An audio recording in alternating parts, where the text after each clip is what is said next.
May the words of my mouth and the meditations of all of our hearts be pleasing in your sight, O Lord, our rock and our Redeemer. Amen. Please be seated. Good morning, everyone. Wonderful to see you. I want to start today with a story. This is a story of a guy who was doing one of those trivia competitions. And he reached the final stage, and he had beat all of the competition. And this last round, there's one question left, and it was a $64,000 question. And he got to pick the category that he wanted. So he said he wants American history, his best subject. He knew everything about American history, maybe even more than you, John Ross.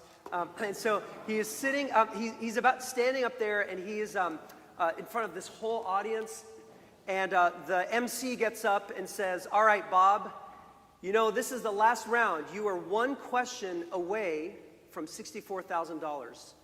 And as everyone knows, and as you know, this is a two-part question. And as a general rule, the second part of the question is always easier than the first one. But you have to choose which part you want to answer. You want to answer the first part or the second part first. You get to choose, and then if you answer it correctly, you'll get the money." And so he's really excited, and he thinks about it, and he goes, "Let me just play it safe. I'll go with the easier part first." So he says that he'll answer the second part. He'll go with the second part first. So everyone's really excited. Then there's this hush in the room. And the MC says, "All right, you've opted for the second part of the question, and here it is. And in what year did it happen?" C.S. Lewis put it this way. He says, "Put first things first, and we get second things thrown in. Put second things first, and we lose both first and second things." Let me say that one more time. Put first things first, and we get second things thrown in. Put second things first, and we lose both first and second things. Do you ever struggle with prioritizing those things that feel most important to you in life? What are those things that you wish you could put first in terms of your time or your energy or your attention or your money? Those things that often end up neglected because of all the other important and necessary things that you have going on. What falls through the cracks that is important to you? Do you feel like you're constantly stressed, but you're not sure why? Where objectively, it feels like you have everything you need, all the resources you need, and yet you're constantly running out of time or money. Do the most important things in life feel optional, while things that you seem to care less about feel urgent and essential? Well, today's the start of our pledge season, and I want to expand the parameters of what this means for us. That the most important pledge we can make goes far beyond simply talking about dollars and cents. The most important pledge we can make is the commitment to putting first things first. Because what we'll discover is that everything else flows naturally from the space of first things being in first place. So putting first things first is the key to living a life that is more intentional, more satisfying, more impactful, whether it has to do with our relationships or our spiritual life, our physical health, our mental health, or contribution to the world around us. I don't think I'm saying anything that anyone hasn't thought of or does not know. So this falls in the category of that's obvious. But it's not easy to put things first that need to be first. And that's why it's important for us to spend some time as a church where we get to, it's such a gift to step away from the busy world and think about these things. And so I want to invite you to journey with me where for the next several weeks, we're going to spend time together talking about putting first things first. All you have to do is show up, and we'll talk about them, we'll expose them, and just think through them together, especially when it comes to two of the biggest resources that we have in life, and that is time and money. And just to note that next Sunday, Bishop Marianne is going to be with us. Our bishop, the bishop usually does a visit once every year or two, but it's been longer than that because of the pandemic. So next Sunday, this is totally a side note, but it's a really big one. Bishop Marianne's going to be here. We have 6 baptisms next Sunday, so this place is going to be packed. So come early, sit in the balconies. And also, we are going to have the reading of the necrology because it's All Saints Sunday. So next Sunday is a really big, important Sunday for us. I hope you'll come. We're going to have an amazing reception afterwards. So I hope you'll come. So next Sunday, the bishop is going to preach. I don't think I can tell her, hey, look, I got a series going, so, so the bishop will preach, and then I'm going to pick up with this for the 2 Sundays after that. And we're going to continue talking about first things first.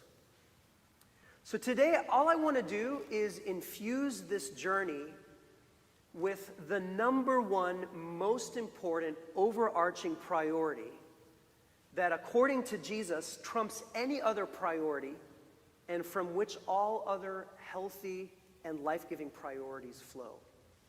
So when we talk about first things first in church, this is where we start. And we start right here with this iconic scripture passage about first things.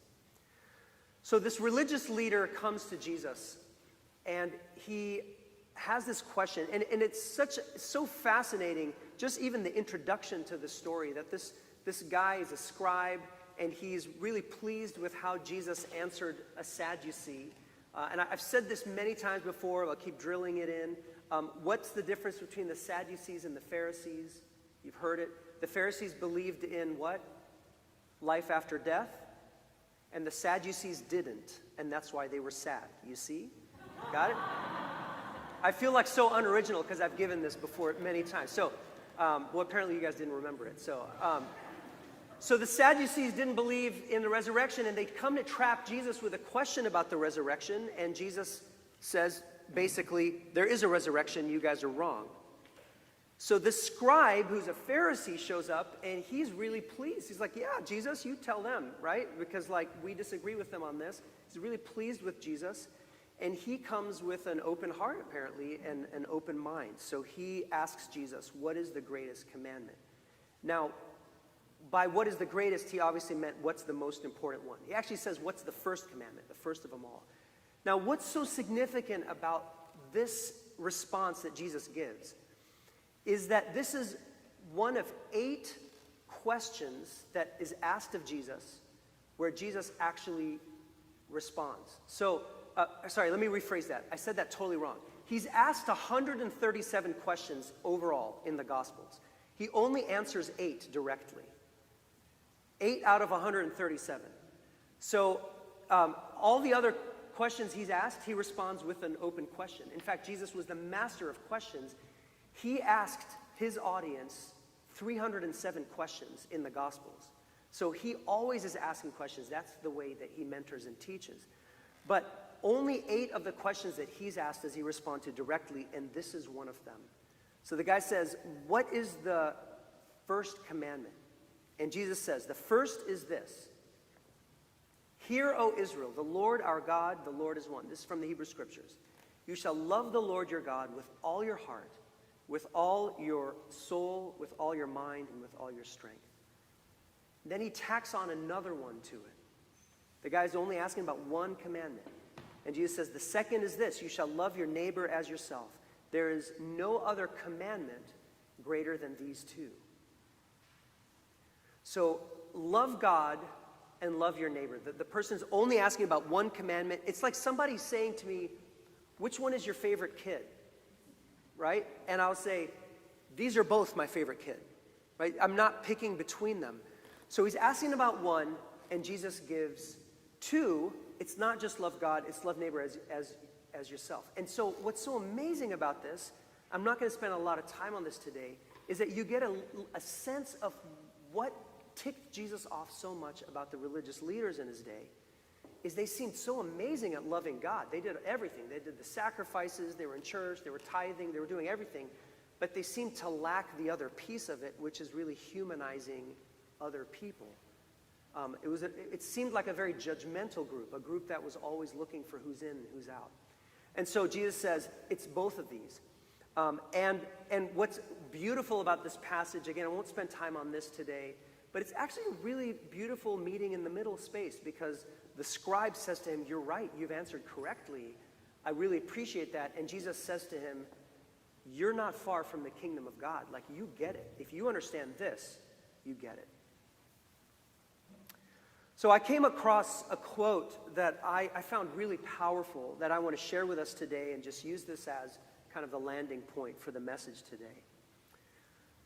This is by Jeff Gorsuch, and it was from a journal that came out in the 80s, and he said, the question to ask at the end of life's race is not so much what have I accomplished, but whom have I loved and how courageously.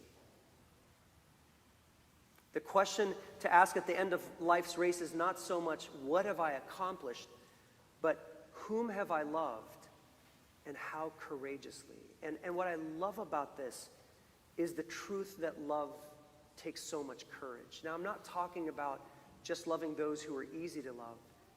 When we think about the kind of love Jesus talked about, it's loving those who are not easy to love. It takes so much courage to love my neighbor as myself, to treat someone else like I want to be treated. And this is the kind of theology that we're constantly reinforcing at St. John's. And John calls us out, the gospel writer, John, not Mark, whom we're telling the story from. In a different letter, John calls us out on this kind of farce. He says, if you say that you love God, but you don't love your neighbor, that you're willing to accept God and receive God just as the way God is, and you're like open to listening to God, but you don't know how to listen and love and care for your neighbor, then you're a liar. These are the words of John in 1 John chapter 4, verse 20. You're a liar. He says, how can you love God whom you can't see if you don't know how to love your neighbor whom you can see? The direct connection to what Jesus is talking about today. The greatest commandment is love God and love neighbor as yourself. Both of them are one single commandment. So a story, and then I'll close today. Where this really landed for me, personally, there's a lot of stories to share when you talk about how do you know that without love nothing matters. For me personally, where this landed is a year ago, one of my kids came to me. We were talking about faith and church and all this kind of stuff. And one of my kids came to me and said, you know, and they were kind of sheepish about this. Like they were embarrassed to tell me this. They said, you know, I thought you were God until I was about 5 years old.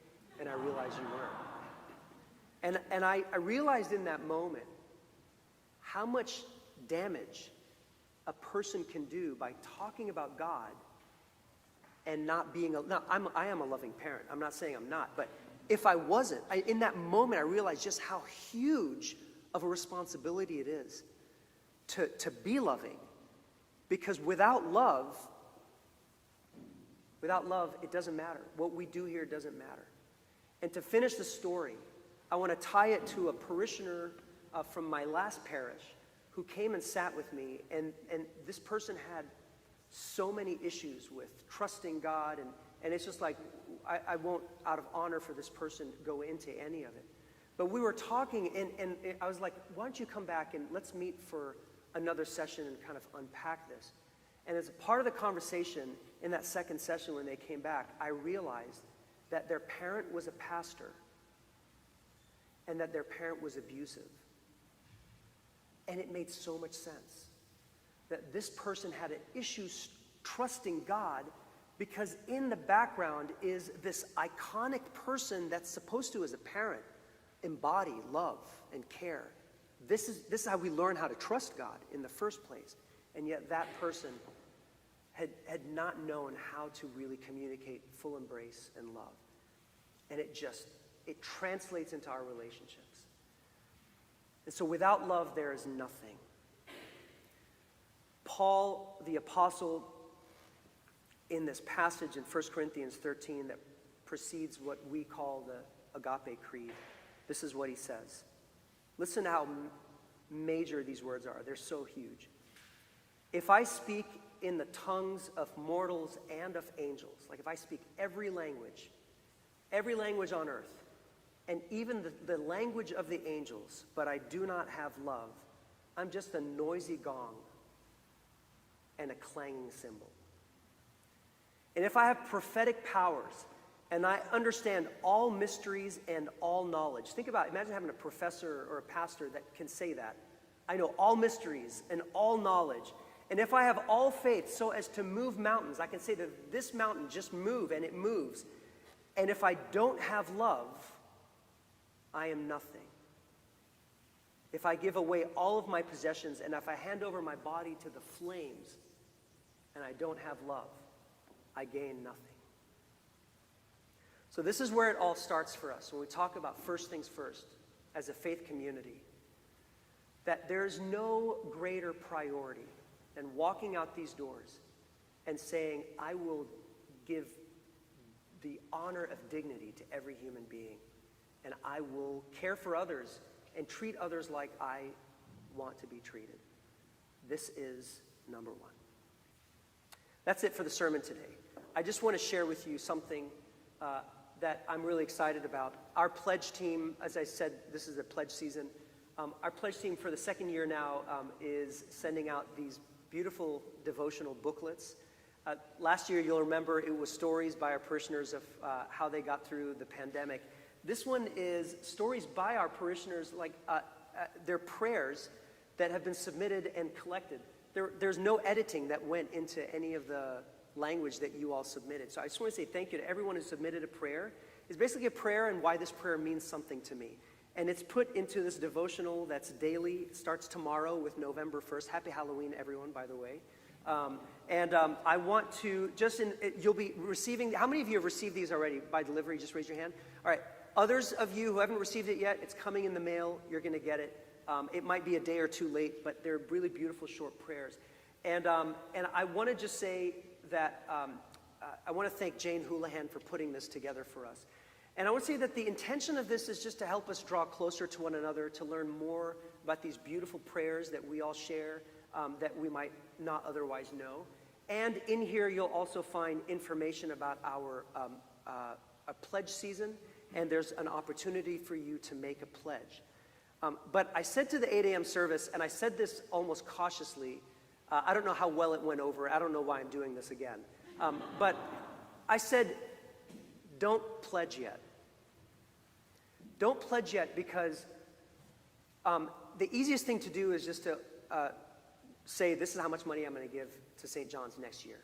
But we've been in a journey over the last 5 years of talking about what radical generosity looks like. And a key piece of that is the sermon that I'm going to give in 2 weeks that talks about first things first when it comes to money. And so I hope that all of us will grow from that sermon. And I think that indicating your pledge after that sermon will make a lot more sense in terms of its alignment and what that number means for you and your relationship with God and others. God bless you, St. John's.